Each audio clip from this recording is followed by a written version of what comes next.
d'aujourd'hui, on va se poser la question ensemble. On va se demander, est-ce que le talent pour le chant, c'est quelque chose qui est inné ou quelque chose qui est acquis? Donc, mon nom est Tristan Turcotte, je suis professeure de chant ultra passionnée depuis 2012.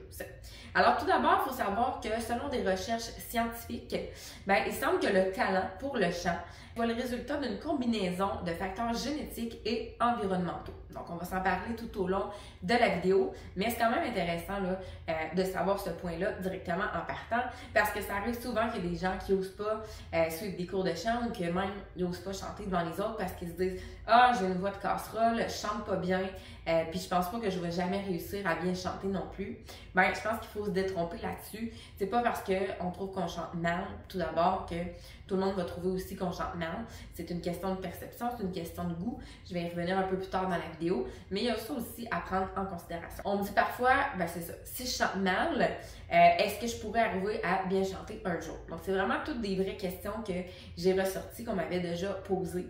Donc, oui, on peut arriver à bien chanter, même si notre voix n'est pas juste, dans le sens où c'est un entraînement qu'on fait, un entraînement vocal qu'on fait sur une base régulière. Alors, c'est comme un sport, j'en ai souvent parlé dans d'autres vidéos, c'est des muscles qu'on entraîne. Donc, plus on le fait sur une base régulière, cet entraînement-là, plus ça va être facile, évidemment, par la suite. Il y a aussi un travail d'oreille musicale, donc avec le piano, avec d'autres instruments, être capable de reconnaître, par exemple, sans nécessairement dire « Hey, je te joue telle note, puis ça, c'est un do », mais il y a un travail d'oreille qui peut se faire, à savoir, est-ce qu'au moins je chante juste, je chante sur les bonnes notes. Donc, oui, c'est possible de développer ça, soit par soi-même, soit en suivant les conseils d'un coach que tu vas voir en privé. Donc oui, à cette réponse-là, c'est possible. Il faut savoir aussi, je crois que j'en avais déjà parlé dans une vidéo, il y a ce qu'on appelle l'amusie, mais A-M-U-S-I-E.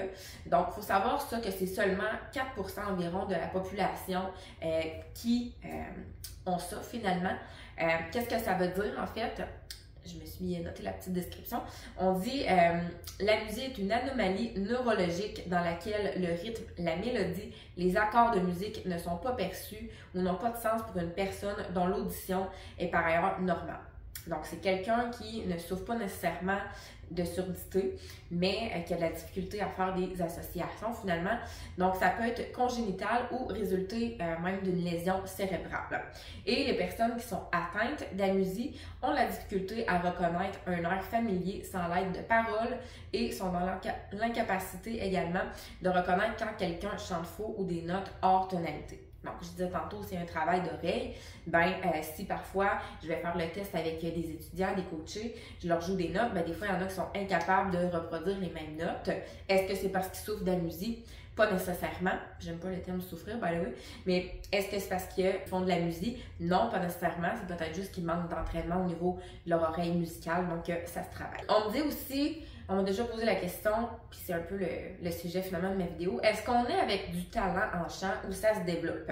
Parce qu'il y en a qui se disent, moi je vais pas d'une famille de musiciens, puis admettons, mon ami, lui, a grandi là-dedans et tout ça, donc c'est sûr que ça va être plus facile, puis moi, j'y arriverai pas nécessairement, je suis la seule dans ma famille, exemple, à chanter. Donc, encore là, je ne suis pas de celles qui croient qu'on ait un talent particulier. Certains, peut-être, partent avec une longueur d'avance, mais ça se développe avec les 6P dont j'ai déjà parlé dans des publications Facebook, dans des vidéos aussi, je pense.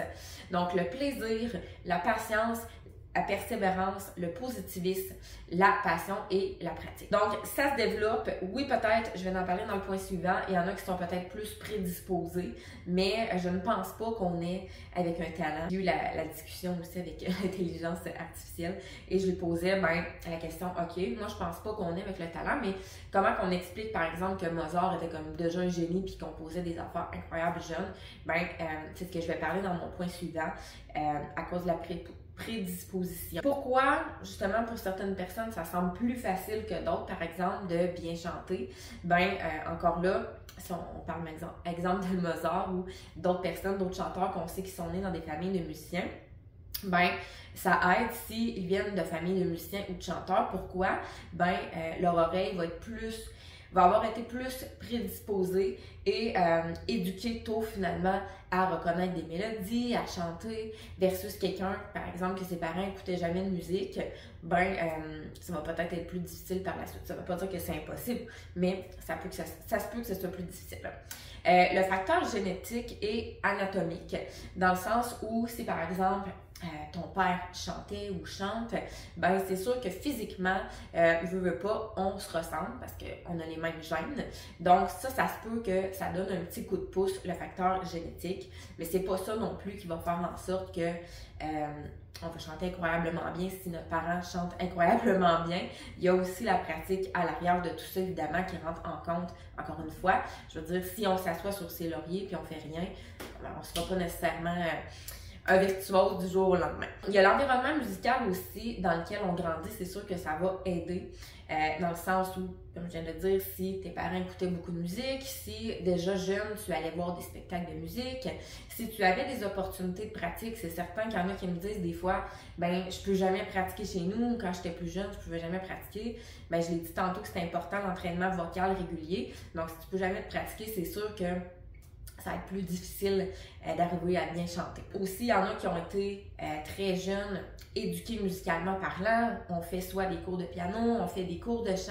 Donc, les cours de piano vont avoir aidé, exemple, à développer l'oreille. Les cours de chant vont avoir aidé finalement à développer ta voix déjà très jeune. Donc, c'est sûr que si tu continues toujours à pratiquer ça, ça va aider aussi. Donc, plus finalement, il y a de facteurs qui sont combinés, mieux c'est. Puis je le disais tantôt au début de vidéo, une belle voix, c'est relatif aussi, dans le sens que c'est une question de goût. Tu peux trouver que quelqu'un chante bien, mais une autre personne peut trouver que cette personne-là chante pas nécessairement bien.